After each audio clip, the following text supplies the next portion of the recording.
একই কাণ্ড, চিত্রনায়িকা মিষ্টি জান্নাত ধরা খেলো বিখ্যাত ব্যবসায়ী খতরের সঙ্গে। কি কাহিনী, চলুন ভিউয়ার্স জেনে আসি। চিত্রনায়িকা মিষ্টি জান্নাত ধরা খেয়েছে। হ্যাঁ ভিউয়ার্স, ঠিক শুনেছেন, চিত্রনায়িকা মিষ্টি জান্নাত ধরা খেয়েছে রাতের আধারে একটা বয়স্ক লোকের সঙ্গে কোথায় জানি যাচ্ছে। আর সোশ্যাল মিডিয়াতে এই ভিডিও ভাইরাল হওয়ার সঙ্গে সঙ্গে পুরো নেট পাড়ায় তোড়গোড় চলে উঠেছে। তারা সবাই জানতে চায় কোথায় গিয়েছিল মিষ্টি জান্নাত।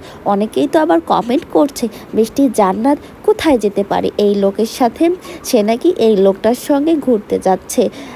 অনেকেই মনে করছেন যে মিষ্টি জান্নাত যে বিলাসবহুল জীবনযাপন করেন এবং মাসে লক্ষ লক্ষ টাকা ইনকাম করেন তার এসব কার্যকলাপের মাধ্যমে। তিনি সকালে উটের দুধ খান এবং তার এক একটা ড্রেসের দাম 5 লক্ষ টাকারও উপরে, এবং তিনি একটা ড্রেস একবার পরলে আর পরতে চান না। তার বিলাসবহুল জীবনের পিছনে কি লুকিয়ে রয়েছে, কি এই রহস্যটা?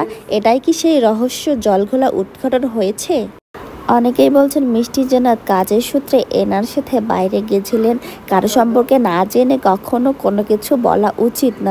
অনেকেই তো আবার বলছেন যে দেশের বড় বড় তারকারাও তো এমন করে, এমন কাজে লিপ্ত শুধু বড় বড় তারকারা নয়, বরং অনেক সাধারণ মানুষরা এসব কাজে যুক্ত। তাই আমাদের দেশের সরকারকে এইসব বিষয়ে তদারক করা উচিত, বিশেষ করে তারকাদের নজরদারি করা উচিত, কঠোর থেকে কঠোরতর ব্যবস্থা নেওয়া উচিত, তাহলেই সঠিক শিক্ষা হবে।